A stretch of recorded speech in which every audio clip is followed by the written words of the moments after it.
So staying focused just on fundraising for a second, some lessons that I'm hearing are number one, bootstrap when you're early stage and it's hard to find investors that are believers.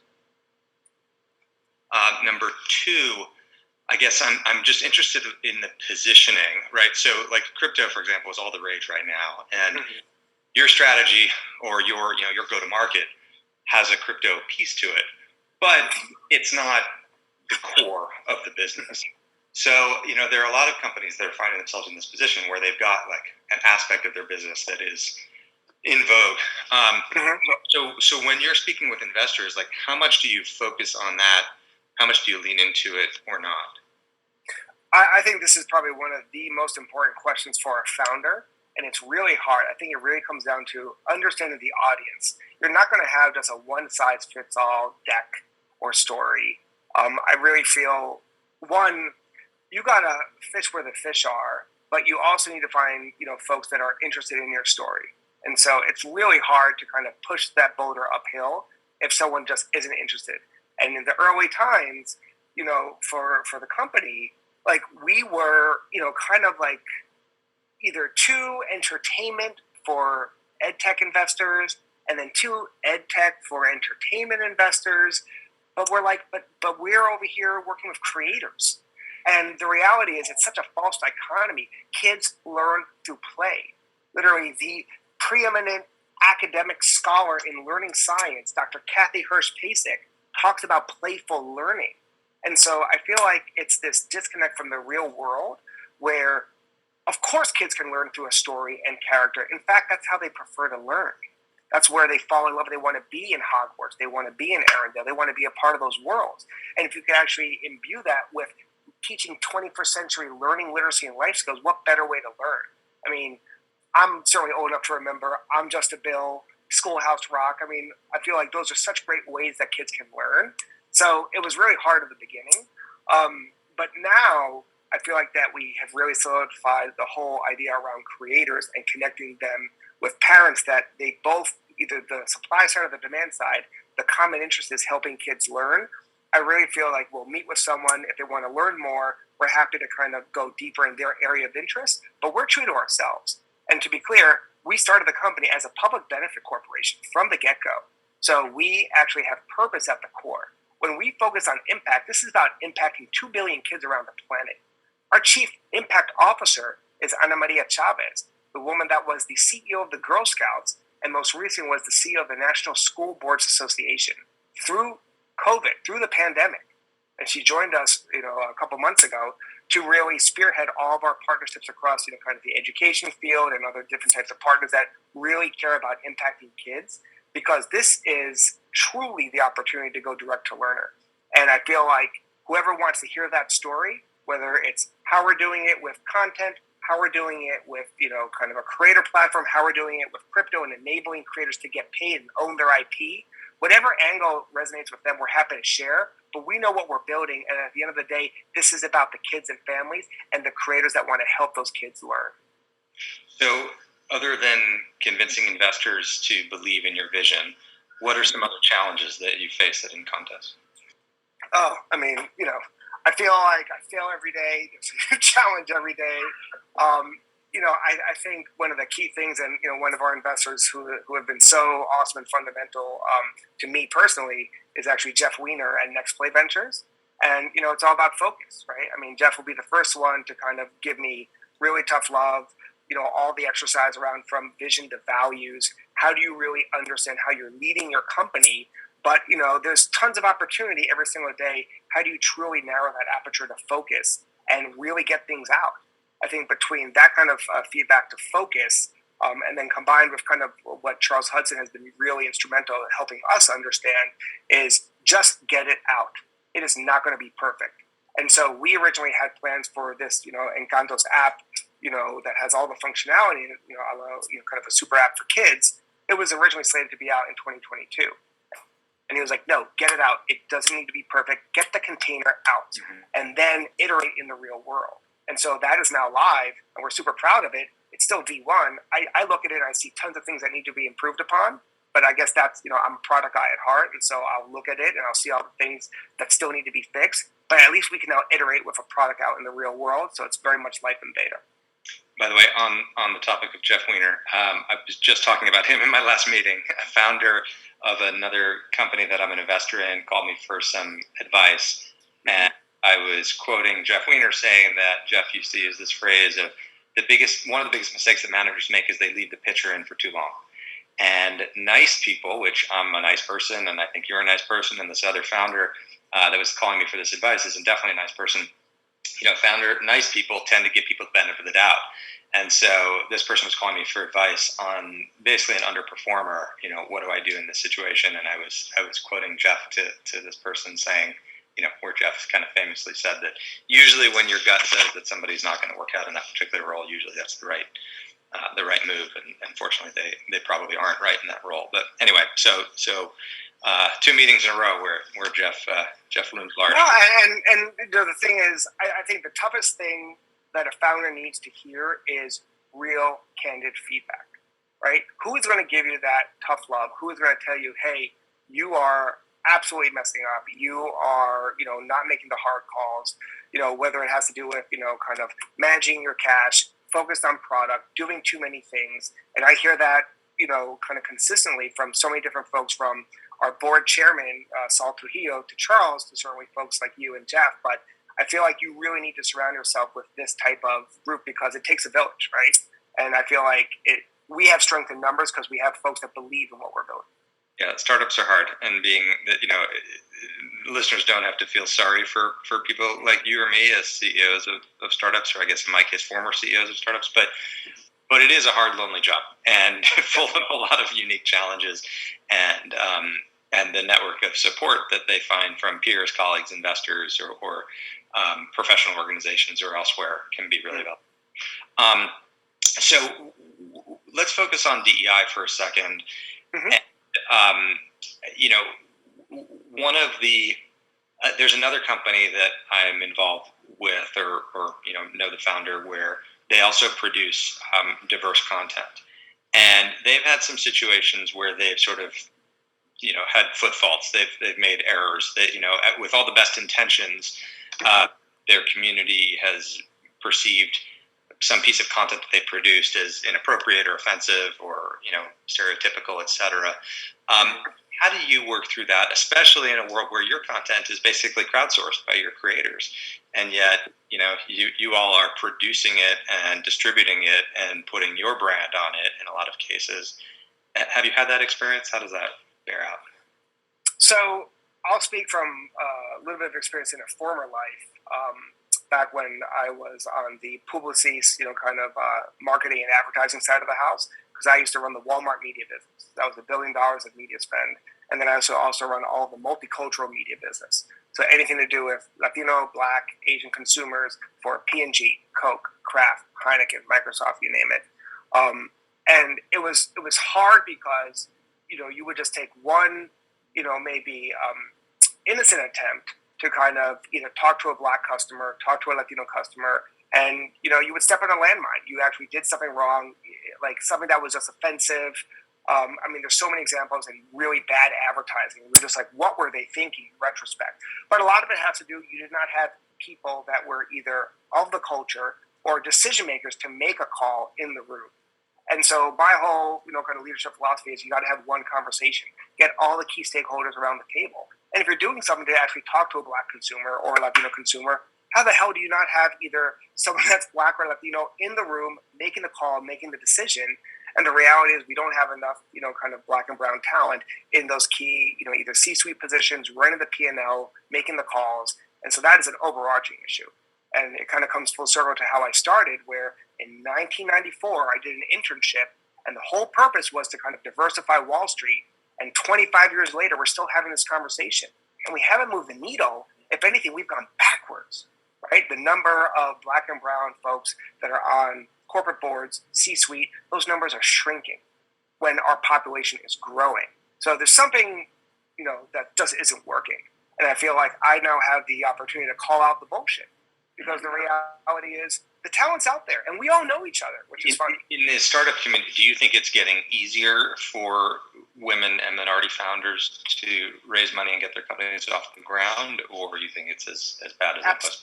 Absolutely not. Absolutely not. I mean, there's such a double standard, and it's interesting. I was fortunate to participate. Encantos was selected by Goldman Sachs to participate in their Launch with GS program, where they had kind of diverse founders participate and get access to everyone from talking to CEO David Solomon all the way down to kind of bankers. They brought in guest speakers, and it was really interesting to hear the feedback that there is a double standard where, and again, not picking on any one specific race, creed, or color, but if you are former product manager at Google, and you're in your mid-20s, and certainly you may be white, you went to Stanford or Harvard or whatever it is, and you have an idea, like I can give you dozens of examples of these type of folks that literally they did not play the game. They said, "You come to me, it's going to be a competitive process. I'll see who I pick," and they get term sheets, and here is my multi-million-dollar term sheet, and they are able to raise. Versus if you are a woman, a black, or a brown founder, you have to answer every single question. What is your revenue model? Give me every single metric. And, it doesn't really meet, or you don't satisfy my questions. Or you know what? I'm more than happy, my favorite line, I'm more than happy to overpay in the A. Or I'm more than happy to overpay in the later round. And it's just, there's a double standard, and it's something that we have to break that wheel. Diverse founders are so frustrated by that double standard. And how so that our children aren't having the same conversation in whatever crazy metaverse podcasting universe we live in 25 years from now. What do we need to do to change that? I mean, honestly, I feel like it has to come back to kind of the matching, and again, telling your story to folks that actually want to invest in you as the founder, and your team, your company, and your vision. I cannot tell you how important it is to changing the check record. Absolutely. You have to find folks that are going to believe, and don't get me wrong, I started my career in finance. You have to actually show the financial model and all that kind of jazz. You have to show the metrics, and it has to be a sustainable business. But all things being equal, at this stage, at this early stage, you're betting on the company, you're betting on the founders, you're betting on the vision, and you're taking a risk. That's why it's venture capital, right?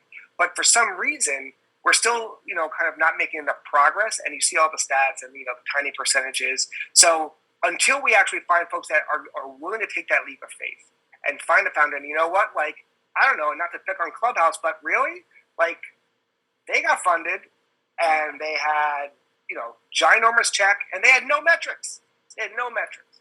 So somehow it works in other cases, and maybe people will say that's an outlier, but we all know of dozens of examples that's just like that, right? I feel like you definitely have to find folks that are willing to take that leap of faith and invest, because it is just good business. When you look at the economics, when you look at the demographics, how could you not be betting more on women and people of color for venture-founded companies? It does seem like the check writers are becoming a little bit more diverse. That most every major venture fund now has recognized this problem, is starting to add more diverse GPs. There are entire funds now that are focused on this. It's still tiny numbers, to be sure, tiny total.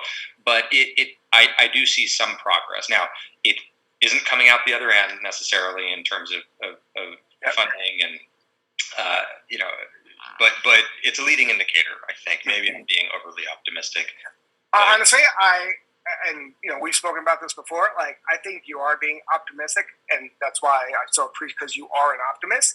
But the real talk is, we all know that every single fund has a power structure, and so there's a lead partner that is going to be the lead and the decision maker on making those investments. And they could bring in a person of color or a woman, and they could give them a title of partner, but they're really not a partner, right? Or they could give them a title, but they have no ability to actually cut a check. So there's a lot of window dressing going on, and I just feel like there's tectonic shifts that are happening. I mean, I just got back from the Fortune Brainstorm Tech Conference. I mean, it's all over the map, right? And everyone is now in the pool investing. So I feel like capital truly is a commodity. I want to understand, what are you going to do beyond just that check? How are you helping me get the next check? How are you really helping me, kind of get sales, get customers, get partners? What are you doing to go above and beyond?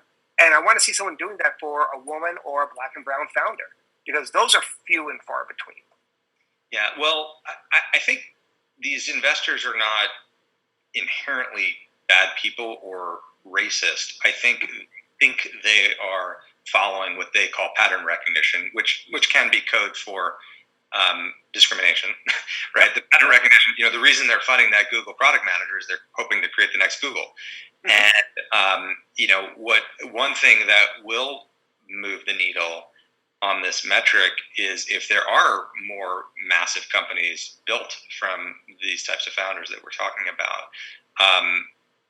Then the greed that drives investing will trump any latent racism or sexism, and it'll really start to move the needle. So, of course, the answer is it's all on you, Stephen. We need Encantos to become no pressure, and become Disney, and then a whole new generation of founders 5, 10, 20 years from now will be funded by VCs trying to create the next Encantos, just like they're trying to create the next Google or Microsoft. Of course, the weird irony is that many of those mega cap companies were actually started by diverse founders or immigrants or children of immigrants, and people sort of, whitewash, no pun intended, that aspect of their heritage, of those started companies' heritages.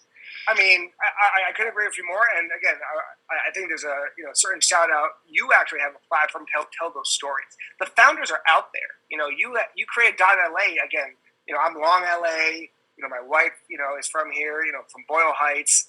I feel like the ability to actually find these founders, but then give them a platform to tell these stories. I mean, how many people that are in your audience listening do they use Calendly? Does anyone know that Calendly is founded by a black founder, and that company is wildly successful, right? Tope Awatona, right? I mean, that company, like he got turned down by everybody, right? No one wanted to invest in this guy. Think about my friend Robert Repkin, who just took Compass public, right? So the examples are out there, the stories are out there. I don't think we get enough of the visibility or kind of the myth making around that kind of diverse founder. And certainly, hopefully, folks like .LA and other folks can cover it. But the founders are out there for sure. So you brought it up, and I'm glad you did. Let's wrap with the final question I like to ask is about LA and what impact has LA had on Encantos' growth. Give listeners your perspective on the state of the tech ecosystem in Los Angeles. Sure. So I am a proud born and raised New Yorker from the Bronx. Right? My mom came here in the 60s and was up on 173rd in Washington Heights before there were any Dominicans up there. So I am absolutely, a product of New York. But my wife was born in El Salvador, came to LA when she was 3. And, this is where all of her family is. And so when we moved to LA, we were living in the Bay. She was at Twitter at the time. She was the highest ranking Latina at Twitter. But we got an opportunity, with Encantos when I, said, okay, let's do this full time. We moved to LA in February of 2019. And I feel like I had this caricature of LA, right? And I feel like it's maybe the joke is on New Yorkers that LA puts out this image because they don't want more New Yorkers to discover how awesome LA is. The whole idea that it's a one-trick pony, that everyone is fake, that everyone, is just an entertainment. It's such either an old, dated story or it's just completely wrong. But I was absolutely blown away at the culture of innovation, the tech scene here, other industries from automotive, aerospace, retail, fashion, culture. I mean, it is all here. And what was so important to me was the diversity. I love living in the Bay. It's beautiful, but there is no diversity there. It is so segregated. It is not even funny. And Seattle, 10 times worse. 10 times worse, absolutely. I can't do it for the rain. But I grew up in New York. I need to see that diversity, and I want that richness of every culture. And so I wanted my kids to grow up in that environment, and I've just been blown away. I live in Culver City, Encantos headquarters is in Culver City, and Culver's just booming. I mean, they literally just built Amazon studios here. Apple is here. Certainly all these other great startups, Jam City, 100 Thieves. I mean, there's all these great companies. So I've just been really impressed with just the innovation here, and obviously getting exposed to so many great companies through Pledge LA as well. Awesome. Well, Stephen, I'm rooting for you, and LA's rooting for you, and .LA's rooting for you, and thank you for what you're building at Encantos. Thanks for the conversation. Thanks so much, Spencer.